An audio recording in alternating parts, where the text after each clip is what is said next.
네, 안녕하세요. 이번에는 세부 주제 개발 및 아이디어 발굴에 대해서 강의할 건데요. 그 전에 먼저 지난 시간 복습 한번 해볼까요? 강연 컨텐츠 만들기 위해 세 가지. 첫 번째, 에토스, 진정성. 두 번째, 로고스, 논리적, 이성적. 마지막으로 파토스, 정서 공유, 감정 공유에 대해서 여러분들이 배우셨죠? 자, 그럼 8강에서는 이제 여러분들이 본격적으로 강연 컨텐츠를 만드실 때 세부 주제 개발하고 어떻게 강연 아이디어를 발굴할 것인지에 대해서 한번 이야기해 볼게요. 자, 세부 주제 개발에서 핵심 주제 그리고 소주제로 나뉩니다. 핵심 주제 정할 때 고려할 점은 강사인 나의 입장에서 고려할 것들, 두 번째, 청중의 입장에서 고려할 것들, 마지막 세 번째, 시기와 상황에 대해서 고려해서 핵심 주제를 정해야 됩니다. 자, 하나씩 볼게요. 강사 입장에서 일단 내가 잘 알고 있는 거를 하는 게 좋습니다. 내 관심 분야라든가 경험이 있는 것. 두 번째, 열정적으로 다룰 주제. 내가 열정이 있고 흥미가 있고 재미가 있으면 듣는 사람도 그대로 느끼거든요. 그러니까 내가 재미없는 주제를 하면은 듣는 사람도 지루하고 하는 나도 괴롭거든요. 그래서 강사 입장에서 생각해 볼 필요가 있는 거죠. 그 다음, 신념이 확고한 주제. 강사가 확신이 없으면 듣는 사람이 설득이 안 되죠. 따라서 태도와 신념이 확고한 주제를 정해야 된다. 이게 강사의 입장에서 여러분들이 핵심 주제 정할 때 고려해야 될 사항입니다. 그 다음으로 청중의 입장도 한번 살펴봐야겠죠. 일단 청중이 관심이 있는지, 가장 베스트는 강사와 청중이 공통적으로 관심이 있는 주제면 좋겠죠. 청중이 중요하다고 여기는 주제, 쓸모없고 중요하지 않은 것들에 대해서는 버리는 거죠. 그 다음으로 청중의 기대에 부합하는 주제. 예를 들어 여러분들이 강사 브랜딩과 나만의 강연 이런 것들에 관심이 있어서 수강을 했는데 제가 막 창의적인 인재가 되는 법에 대해서, 진로에 대해서 강의를 한다면은 여러분들이 실망하시겠죠. 그러니까 청중이 나에게 기대하는 주제가 있다면 그것과 관련된 부합하는 주제로 잡으셔야 된다라는 것이죠. 그 다음으로 시기와 상황입니다. 너무 식상하고 뻔한 주제는 피하는 게 좋겠죠. 그 다음으로 최근에 좀 이슈가 되는 트렌디한 주제를 잡는 것, 선점하는 것도 중요하죠. 행사에 초청을 받았다면 그 행사가 만약에 졸업식 축사예요. 그 행사에 맞는 주제를 잡아야 될 것이고, 그러니까 시기와 상황에 따라서 핵심 주제를 달리해야 된다라고 여러분들이 이해하시면 되겠고요. 정리하면 핵심 주제 정할 때는 강사인 나의 입장에서 한번 돌아보고, 듣고자 하는 청중의 입장에서도 살펴보고, 마지막으로 이 시기와 상황에 대해서 모두 종합적으로 보신 후에 핵심 주제를 잡아야 된다라는 것입니다. 자, 그래서 저 같은 경우에는 강사 브랜딩을 하자를 핵심 주제로 잡았습니다. 그럼 이제 이 핵심 주제를 쪼개서 소주제들을 세 가지로 구성해 봤어요. 첫 번째, 강점에서 시작하라. 두 번째, 저서를 준비하라. 세 번째, 프로 자세를 길러라. 이렇게 세 가지 소주제를 잡고 그 밑에 하위 A, B, C로 항목을 나눠서 어떤 내용을 이야기할지 제가 정리를 한 것이죠. 핵심 주제를 잡고 거기에 따른 소주제를 잡고 그 하위 내용을 구성한 것을 여러분들이 지금 보고 계신 겁니다. 그렇게 해서 제가 한 페이지짜리 기획안을 만들었어요. 저 같은 경우에는 주제, 강사 브랜딩을 하자, 기획 의도, 타겟층, 소주제, 그리고 이 강의를 하기 위해서 출처는 어디를 활용할 것인지, 나의 경험과 저서와 신문 기사, 전문가 의견, 영상 등등 강연 아이디어 발굴로 한번 넘어가면은 이제 강연 핵심 주제와 소주제가 정해졌다면 거기에 맞는 아이디어, 에피소드들을 수집해야 되겠죠? 이때 세 가지를 고려하시면 좋습니다. 첫 번째, 관찰 스케치, 두 번째, 대화 인터뷰, 세 번째, 창의적 관점입니다. 먼저 관찰 스케치부터 알아볼게요. 고 김수환 추기경이 서울대학교에서 인생이란 무엇인가, 삶이란 무엇인가에 대해서 강연 요청을 받았습니다. 그런데 이분이 아무리 대단한 분이라 하더라도 어떻게 강연을 꾸며야 될지 감이 안 잡히시는 거예요. 그러던 중 지방에 기차를 타고 이제 출장을 가시는 길에 당시에는 이제 외판원들이 지나다니면서 이렇게 외쳤어요. 달걀 사세요, 달걀 사세요, 삶은 달걀 사세요 이렇게 외치는데 그때 김수환 추기경이 무릎을 탁 치고 옳거니 삶은 달걀이다 라고 착상을 하신 거죠. 그래서 서울대학교 연설에 실제 이 내용을 활용하셨습니다. 삶은 달걀이다. 삶은 거창하지도 않고 멀리 있지도 않다. 계란처럼 작고 가까이 있다. 그러니 즐기고 행복하고 사랑하라. 이 명연설이 관찰로부터 이루어진 것이죠. 그래서 여러분들도 관찰을 통해서 에피소드를 수집할 수 있는 거예요. 그 다음으로 대화와 인터뷰에서 찾을 수도 있겠죠. 택시기사 이장우님 같은 경우에는 책을 2권이나 쓰신 작가이거든요. 아니 어떻게 운전을 하면서 책까지 쓰실 수 있었나요? 라는 질문에 그분이 이렇게 답을 합니다. 책 쓰기 전에는 택시 안에 구토하는 손님은 진상일 뿐이었어요.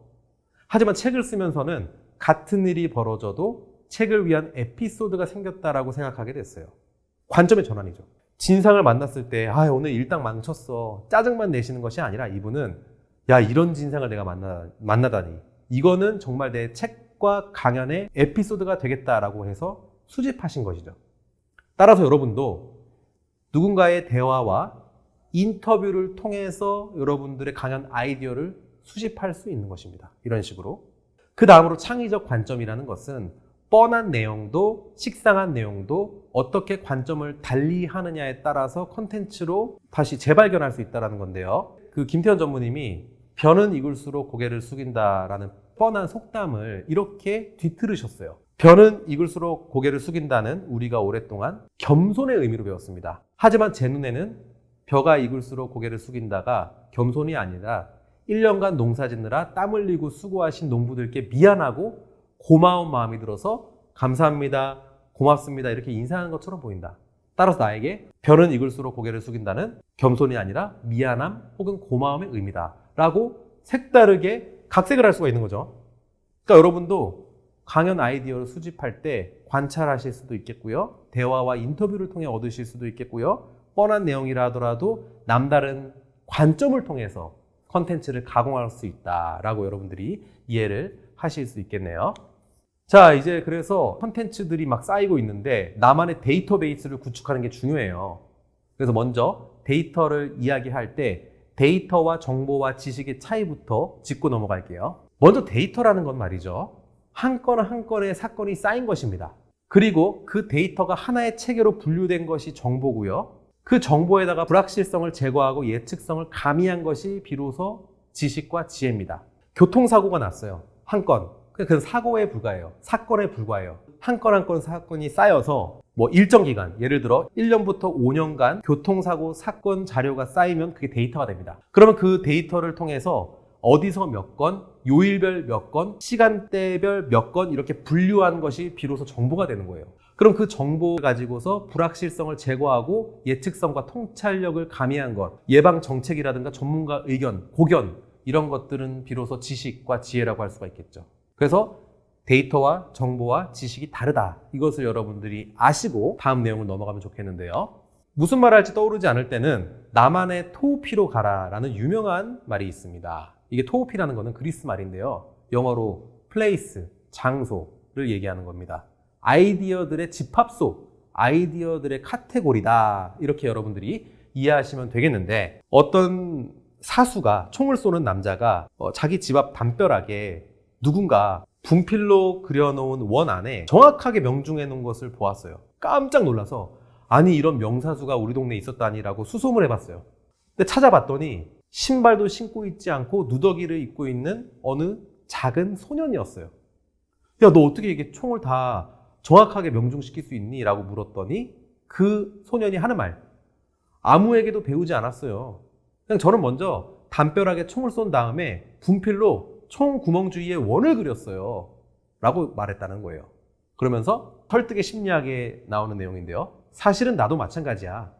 나는 평소에 재치 있는 비유나 사례를 모아놓았다가 거기에 알맞은 주제를 찾아서 교훈한다네 라고 얘기를 하죠. 즉 무슨 말을 할지 떠오르지 않을 때 여러분만의 토우피로 들어가다 보면 거기서 아이디어를 찾을 수가 있고 거기서 새로운 콘텐츠를 발굴할 수 있다는 의미입니다. 이건 저도 마찬가지예요. 저만의 토우피가 있거든요. 어떤 칼럼 기고 요청이 들어옵니다. 무슨 말을 해야 될지 모르겠어요. 그럴 때 저만의 토우피로 접속하잖아요. 수만 가지 정보들 속에서 내가 이쪽과 관련된 분야의 정보를 찾을 수가 있어요. 그럼 그것을 가져다가 가공하여서 콘텐츠로 만드는 것이죠. 여러분만의 데이터베이스가 있으면 너무나 그 강연 활동하실 때 도움이 된다라는 말씀을 제가 강조하는 거예요.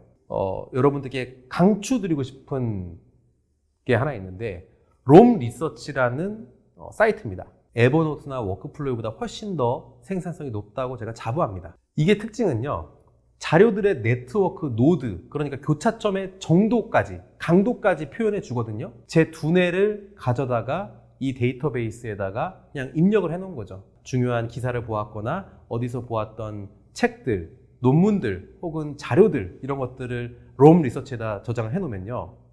관련된 키워드들끼리 연결을 시켜줘요. 알아서. 그러면 제가 어떤 주제에 대해서 이야기할 때 관련된 정보들을 본인들이 다 찾아주는 거예요. 그러니까 이 사이트는 사실 유료입니다.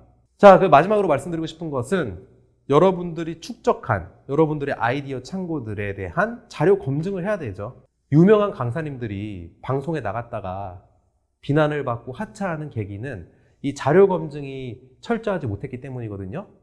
그러니까 A라는 화가가 그린 작품을 B라고 소개했다가 사고가 나기도 하고, 내가 잘 모르는 분야에 대해서 강의를 했다가 진짜 전문가들이 나서서 그 내용 그거 아닌데 라고 해가지고 하차를 하게 되는 그런 경우 여러분들 많이 보시잖아요. 그게 결국에는 자료에 대한 철저한 팩트 체크가 덜 되었기 때문인 거죠. 그래서 여러분들이 나만의 데이터베이스를 구축하실 때 자료 검증도 꼼꼼히 하셔야 된다라는 말씀을 드립니다. 정리하겠습니다. 오늘 말씀드린 거는 세부 주제를 개발할 때 핵심 주제를 정하고 거기에 따른 하위 소주제들을 잡는다. 그리고 그것과 관련된 아이디어들을 찾아야 될 텐데 아이디어들은 관찰과 대화와 남다른 관점으로서 그것을 수집할 수 있다. 세 번째로는 데이터베이스 구축에 대해서 말씀드렸는데 이제 데이터와 정보와 지식의 차이에 대해서도 말씀드렸고요. 롬 리서치라는 아주 제가 애용하고 있는 그런 사이트도 말씀을 드렸고요. 그 다음에 철저한 자료 검증을 통해서 스크래치 나는 흠잡을 데 없는 강사가 되어야 된다라는 말씀을 드립니다. 네, 이번 강의는 이것으로 마치고 다음 강에 또 알찬 내용으로 인사드리겠습니다. 수고하셨습니다.